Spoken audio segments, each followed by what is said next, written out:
Hello and welcome to the Street Crime UK YouTube channel. Please don't forget to like, share, comment and subscribe. Today we look at the case of 4 members of an East London gang who stabbed an innocent NHS worker to death in a random and unprovoked attack. David Gummow, who was 24, was stabbed 10 times with a Rambo type machete before stumbling back to his home and dying in front of his horrified family. David Gummow was a marketing graduate who had nothing to do with gang violence, but had been working with the NHS during the first wave of the coronavirus pandemic when he was attacked by members of the Northside Newham gang. David Chaw, who was 19, Vagney Columbali, who was 22, and Mohammed Jallow, who was 19, had appeared at the Old Bailey to be sentenced, having all been found guilty of the crime following a 6-week trial. Alex Malaku was also convicted at murder at the same trial, but reporting restrictions had previously been in place to protect the identity as he was a juvenile. However, he can now be named after turning 18 on the day before he was jailed. It was revealed in court that all 4 men were found to have appeared in pictures and videos, making gang signs and wearing gang colours, whilst also glorifying violence. The Old Bailey was told how Mr. Gummow had been chosen at random by the gang members in order to send a message to their rivals.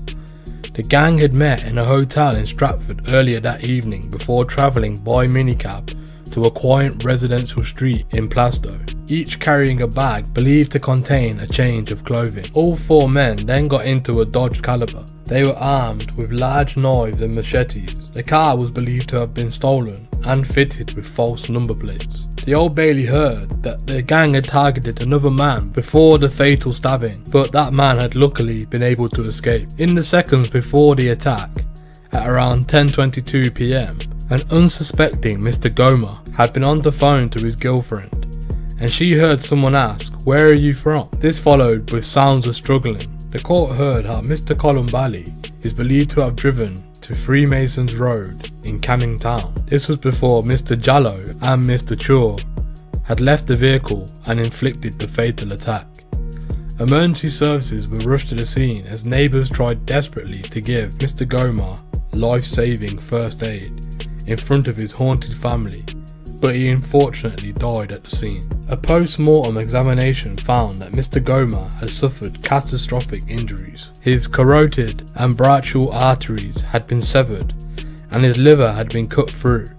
Some of the wounds were found to be as deep as 12.5 centimeters and sliced right into the bone. Mr. Gummow had died just 19 days after his 24th birthday and 20 days after the death of his father, the court was told.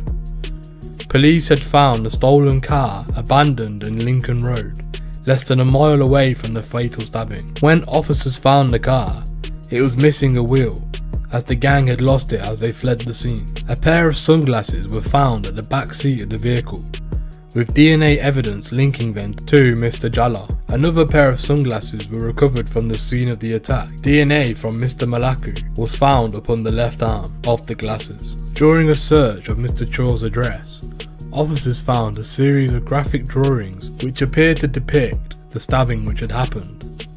The childlike doodles were showed cartoon descriptions of 4 men in East London's Church Street, brandishing weapons and smoking cigarettes. Passing sentence at the Old Bailey, the Recorder of London, Judge Mark Lucraft, QC, said that the gang had little and no regard for human life. Judge Lucraft added, "You are all members of the Northside Newham gang, and you have feuds with gangs on the south of the borough.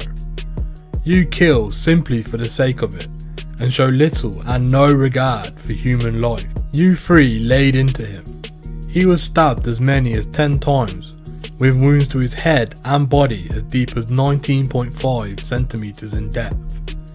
He was still able to stumble the short distance back to his home, but he died following emergency treatment at hospital."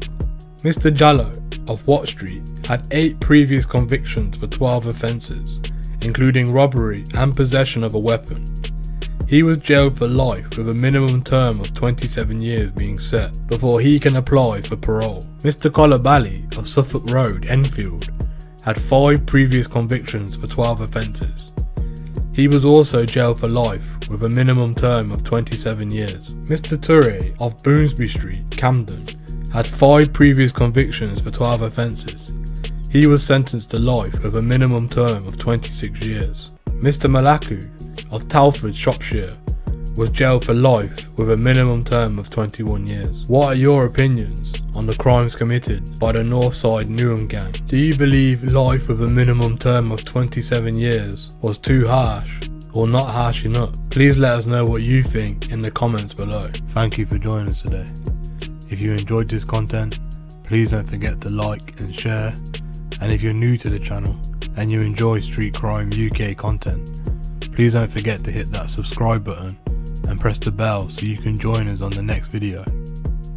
Thank you for joining us, and until next time, stay safe.